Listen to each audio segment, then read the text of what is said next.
I'm very pleased and honored to be here. So, very often people ask me, how do you make those stories? So I'm going to share a few of them this evening. The first one is called Kid Jockeys, and it's about kids racing in Indonesia, in an island called Sumbawa, next to Bali. I went there, and so because I saw an image in an in-flight magazine on a plane one day, and so I thought this has a great potential. But unfortunately, when I arrived, it was like almost a disaster. I was really disappointed because what I saw was like a field in the middle of nowhere, and nothing was really happening, only a few horses and very few people. So I thought, well, maybe this is a mistake. I should go home, or I don't know what to do. But then I finally decided this could be a challenge, and so I decided to stay, even if nothing was happening. So every day I would go and try to find new angles, and I would concentrate on one part of the race. Like here, nothing is happening really. You have a race with 2 horses and you have 4 kids in a tree, like a thin tree. So I thought, okay, let's put my camera on the monopod with the remote control and try to get some image. Same thing here in the turn. I was waiting, and then you have one horse at the time. You have not a pack of 10 horses. But the good thing is I was alone on this racing track, so no other photographers. That means that I could just lay down, no problem. And as you know, the people in Indonesia, they're really nice, so you can do whatever you want. So I was literally like composing my picture on the ground, and everything was fine. So, but in a few minutes, they would start. And this is like a key image, because the first day I decided that I should have a look at my daily work, and because I had a bad feeling, you know, they would start at 10 o'clock, would stop at 3 o'clock, but the light was exactly above me, so you would not see even your shadow. So if you're a photographer, you know that's not a good sign. So I was right. So you have no details in the face of the kid. He's wearing like a black hood, so you cannot see anything. So I decided to switch in black and white, because I thought that the story to be told there was interesting, had potential, but you need to find the right way with the right technique. So I think that it was much better in black and white, so I decided to go on, and finally, so every day I would try new angles, and a funny thing is I won an award, the World Press, with that series at the end, and one of the juries said, oh, when he saw me, he said, oh, I thought you were much younger. So I asked him why. Because there are so many different angles, so it's not for like an older photographer. And there was, I mean, I was very happy. Honestly, I didn't know that in the beginning, but there was much more involved than racing. So I discovered that those kids would go every day, like in a river, to bathe the horses. So the first day I took my camera, I didn't know that they would go in the water, so I took some pictures from the banks of the river. And then the next day, I took my underwater camera, and so I started to work in the water with them, so they didn't pay attention at all, so it was fun. And so on the right, one of the pictures that I shot during that time didn't even make it to the final selection, in fact. Then I had another chance a little bit later, so they would go also at sea, and so I followed them for like an evening, an afternoon, and I was lucky enough to get that picture. So that I choose to be one of the last one of the series. This man, I mean, it was very difficult to speak because they didn't speak English. So he convinced me to follow him. So I went to his house. And then, in fact, he's what they call a sandro, means a shaman. So he was performing some rituals. And here he has a very strong bond with his horse. And also his grandson is a jockey. So he would also perform rituals to, like here, pour water on his head to chase evil spirits and to wish him good luck.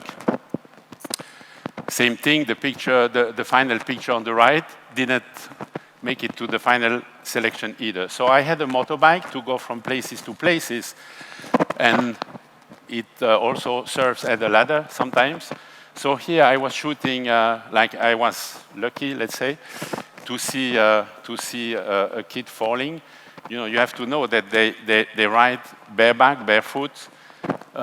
So he fell, and then his trainer came to pick him up, brought him to the tent, but his mother was there, but happily nothing happened. I mean, he was in good shape, and he could ride the next day. Same thing here, another kid fell on the opposite side of the race track, and so they have almost to bring him through the kind of jungle to the finish line. But here again, it was a slight wound, so everything was fine. He could race the next day. Those kids, in fact, come from very poor families. Like here, you see the mother of one of these kids. They would race like 3 or 4 times, maybe 5 times per day, and they would earn like between 3, 5, 6 euro per race. That means that during 1 week, they would make enough money to sustain the family. Now we are at the end of the week, so this is the final or semi-final, means that there are a lot of people. You can see that the horses are quite at the same level because there is like a pack, and and people are watching from the walls or on the trees. Mother are cheering, and other people are watching from the track. And it's the right time for a lot of Indonesians to do one of their favorite things, means betting. So the men will come. I didn't see them during the whole week. They just come for the final. They are not interested really in the race. They just want to bet and to make some money or have fun. So it was the whole afternoon exchanging money in the stands. And then these are the final prizes, like mattresses and washing machines for the winners and the runners-up. And the way, I mean, the people, as I said, the people are really nice. So you can do basically what you want, and they would really invite you to do something. They would invite you home. Like, remember, the man in the middle invited me in his house. So eventually, to thank them, you can show them pictures or talk with them. And so they will open every door. You can do absolutely what you want. So it's very easy. Like, you make new friends all the time as well. So final evening, the week is over. So there is another chance to make a few pictures with the help of your motorbike, because we have so great cameras now, digital cameras. Those pictures were nearly impossible to shoot like 30 years ago when I started, or even 40 years ago. But now you just point your scooter towards your subject and you shoot. So you have a chance to have something interesting that also didn't make it to the final selection. So this series, in fact, won first prize in Sports Story in 2018. So it was clearly a disaster to start, but then I put everything, it's like chaos. I think you can understand that. And then you have to put everything in order, more or less, with the help of the black and white to add a little bit more drama and to get details in the black zones. So at the end, it's a story that is worth telling. And also with the help of like some special angles, because really I had no other choices. This is the old man with his grandson, who doesn't really care about all the magic involved in the races. The boy that fell. And finally, this was maybe the only moment where I saw a pack of horses, because, as I said, the level was so different that you are just seeing one horse at the time. The second story is called Saving Orangutan. It's in the same area, Indonesia, but in another island, Sumatra, around Medan, so north of Sumatra. We have 14,000 orangutans left in Sumatra. Humans and orangutans share 97% of their DNA with us, and the conservation status is critically endangered. This is the picture that triggered my attention and my curiosity. So it is like a picture that I saw on the internet, not good quality, but you see a wounded orangutan lying on a table, probably with a white sheet. So I thought maybe this could be a kind of hospital. I had no idea, but I wanted to check. Well, it's a long story, but I have to make it short. I tried to get the permission for different NGOs in Indonesia, in Sumatra, but after 1 year, they said every month, they say, no, you cannot come, no, no, no, no. And as you know, photographers, they don't like that. So I really decided to go there, because I know by experience that when you have a face-to-face with a person, things would be okay most of the time. So I went to Medan, and I started to work with the OIC, which is an NGO which is responsible for the rescue of the animals. That means that they would go to the to the jungle, and like 5 hours, 10 hours from Medan, they have like different local rangers. So they would call them when an orangutan is lost in the jungle, or if they see a female with a baby, and like in a rubber plantation. So they would call this team with the vet, sharpshooters. Then they have local rangers, guides, and so during a few hours, they would try to locate the orangutan, and then the team would come, and Jenny, the vet, would prepare the syringe with the sedative. You have the sharpshooters in the back, and so they try to shoot the orangutan. But the problem is that, you see, there are no paths. So, and you don't know exactly where the animal will be, means that you need to run fast under the tree with the net, so to collect the animal so it doesn't break anything. But of course, there is a lot of vegetation, so if you don't get on time, most of the time it's okay. Then the team has like half an hour to bring the animal to a safe, a flat place where the vets and the team are waiting. So they would perform a medical check,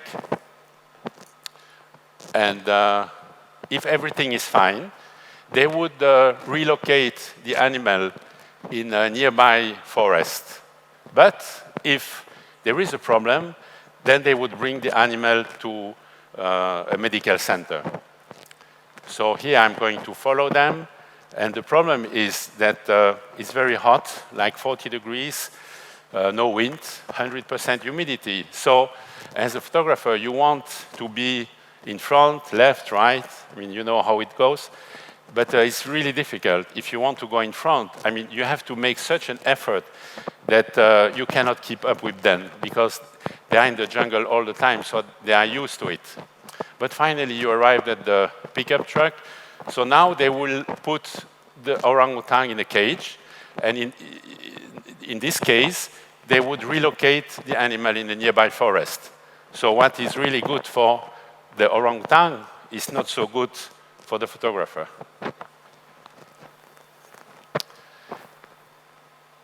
This is the village where we stayed. So you have the house of the ranger. We stayed with them all the time. So this is the team. And we would eat with them.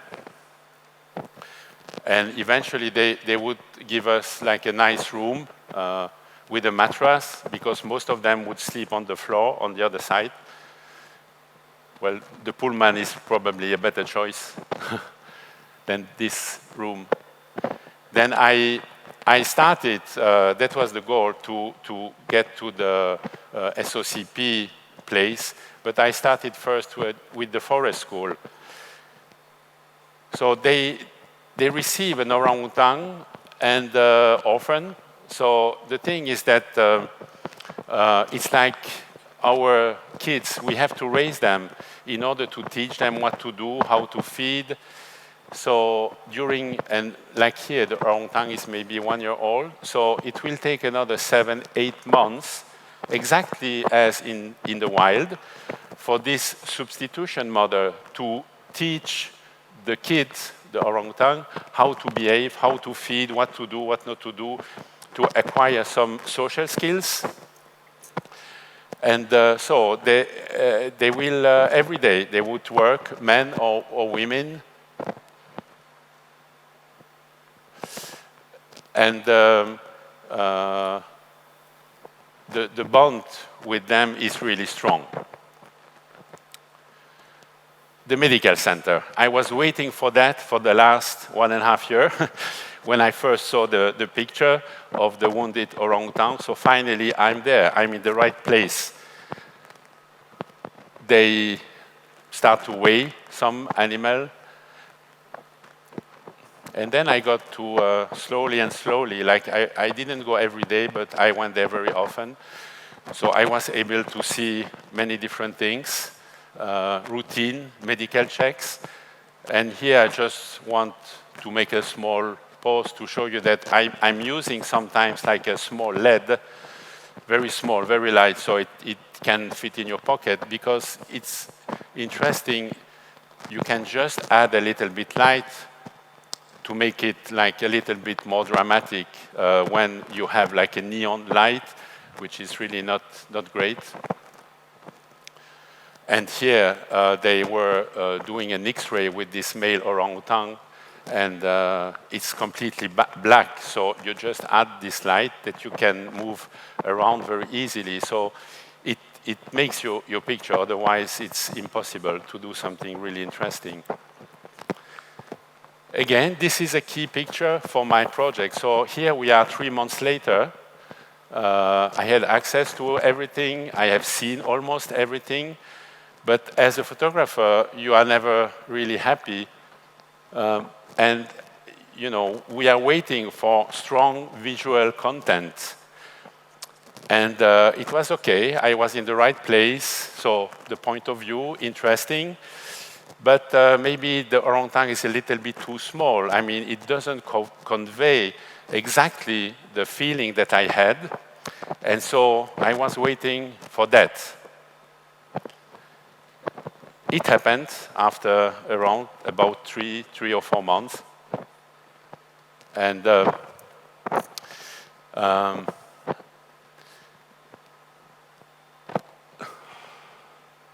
So those pictures are interesting because it shows the contrast between human and the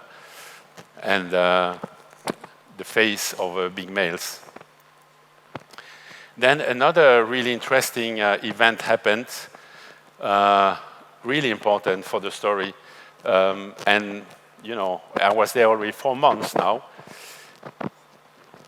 That means that if you are on a budget or if you have a deadline or something like that, I mean, you could miss easily those pictures. So this is the story of Hope. She was a female orangutan. She was found with a broken clavicle, blind, and with 74 bullets in her body, and she had her baby with her. So this is a picture of an X-ray, 74 bullets. I mean, you see just a part of the body. And then this is the day when we saved Hope. So you have the sharpshooter, you see the darts, and you see Hope. And so in a few seconds, oh yes, it was close to a village. So you had the whole village with us all the time. So Hope fell, and then one vet climbed up and took her baby. So you can see here that the baby seems okay. So Hope was holding onto the tree because she was falling asleep with a sedative. And a few men were needed to pull her out. And then what they do usually, I mean, that's the procedure. They take pictures, and the baby is a little bit stressed, but everything seems fine so far. So then they took pictures of the teeth to see how old the baby was. But then they decided that Hope was the mother was in a such bad condition that they had to, I mean, they decided to drive back to Medan to the hospital because she needed urgent help. And unfortunately, on the way, the baby died. And they tried to save her for half an hour, but they couldn't do anything. So it was really heartbreaking for the team. I mean, some people were close to cry, even some crying. So you can understand how dedicated those people are saving orangutans. This is the call when we were in the car. So the guy called the main office to tell the news. And one of the picture of when they they finally realized that they could not save the baby, so they wrap it up in a surgical cloth. A few hours later, this is in the medical center, and so it's Hope with the whole team, with the director of SOCP and the surgeon. A view from the room. And let's just make a pause because I would like to talk just about 2 really important persons. I mean, they are all really important, the vets, the caretakers. But this guy, Dr. Ian Singleton, he started the SOCP like 20 years ago. And his goal is to protect and conserve wild orangutans as well as their habitat. And I'm honestly very happy that he received the Order of the British Empire like last year or 2 years ago, because his work is probably as important as the other conservation. I'm sorry, I cannot say the word. And by saving orangutans. And then another person, really important, is Andreas Messikomer. He's a Swiss surgeon. And they met, those 2 guys, they met during the tsunami in Banda Aceh in 2005. So he was there to save lives. And so Ian asked him, can you help me? Because I have some orangutan to save. And so that's what he did. So for the last 15 years, he's traveling. I mean, he volunteers his time to handle the more complicated operation, because I'm not a doctor, but to work on a clavicle is not so easy. So, and locally they cannot do it. So they would call him like every month or 2 months, it depends. He would come on his own expenses, which is absolutely great. And this is a picture of him. He was working, I think, 5 hours that day. So it's at the very end, and everybody was out resting or eating something. So he's alone, barefoot, and working on the last stitches. That's the team. And at the same time, they found another orangutan. They always give name to orangutan. So that was baby Brenda, and she had a broken arm. So they took advantage of the presence of Andreas, and so he fixed her arm as well. And so they put the cast, and then they put her in the recovery room. And you can see that they like football here. And the ultimate goal is to release the orangutans into the wild.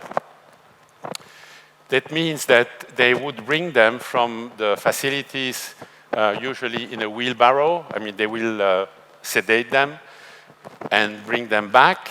And here, what you see is on the left, Jenny, the vet, and you see me on the right, taking some pictures of the orangutan.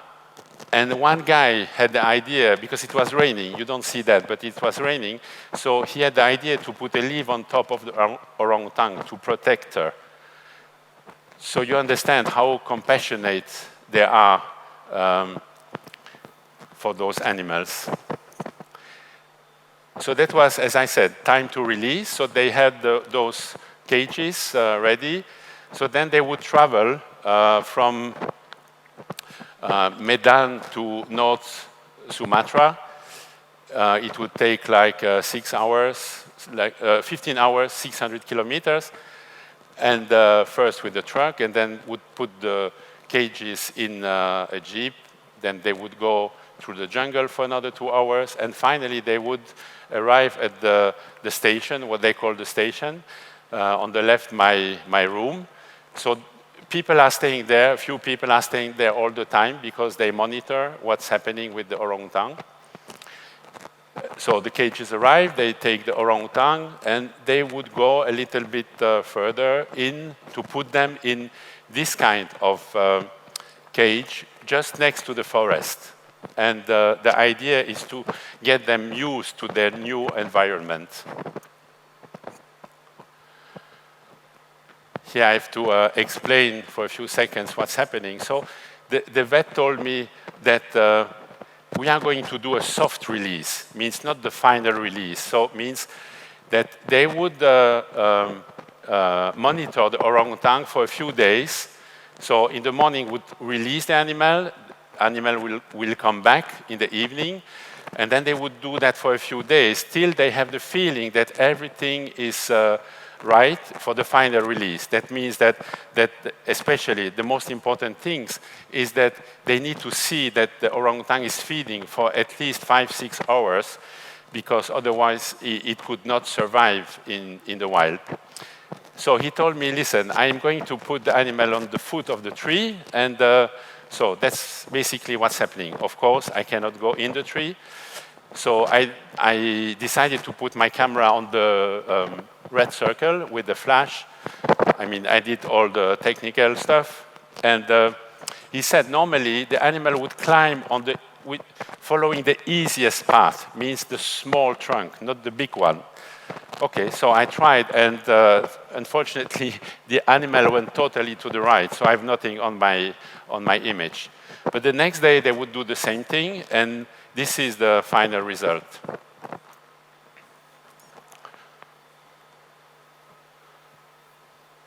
Then, for the final release, they would cross a river because the forest is on the other side of the river.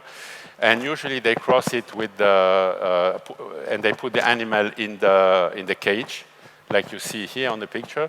But I was very lucky. I mean, even now that I'm talking to you, I remember the moment, and I have like goosebumps, because I've never seen something like that. And it has a reason, because the orangutan has been released already a few times, and but she, I mean, Diana is the name of the orangutan. She had some issues, so she knows the vet very well. So at one point, the vet says, "Okay, come on my back, let's go." And so that's how this image was possible, because usually they cross in the cage. This series received the first prize Nature Stories in 2020. So let's go through the final selection of these 6 months. I choose this picture because you have the IV drip and the palm oil in the back. You have seen this one, another one to show the contrast with men and with human and orangutan. This was a big male. This is an interesting one because this is Hope. Remember, 74 bullets and the broken clavicle. So here she is in the recovery room cage, and the cage is very low because they didn't want her to stand up because of the clavicle. And so somebody, I don't know who did that, but white sheet and pink pillow. I've never seen something like that, ever. Brenda, the baby orangutan with the broken arm and with the X-ray. Forest School, soft release, and you have seen the final release. And then the last picture I want to share with you is, which won first prize Nature, is a very moving picture. And so remember Hope's baby, and so probably this is the symbol of our failure to save the animals of the planet, and especially orangutans. So if you are concerned or interested by the fate of the orangutans in Sumatra, you can visit the SOCP website and consider helping them. Thank you very much for your time and for your attention.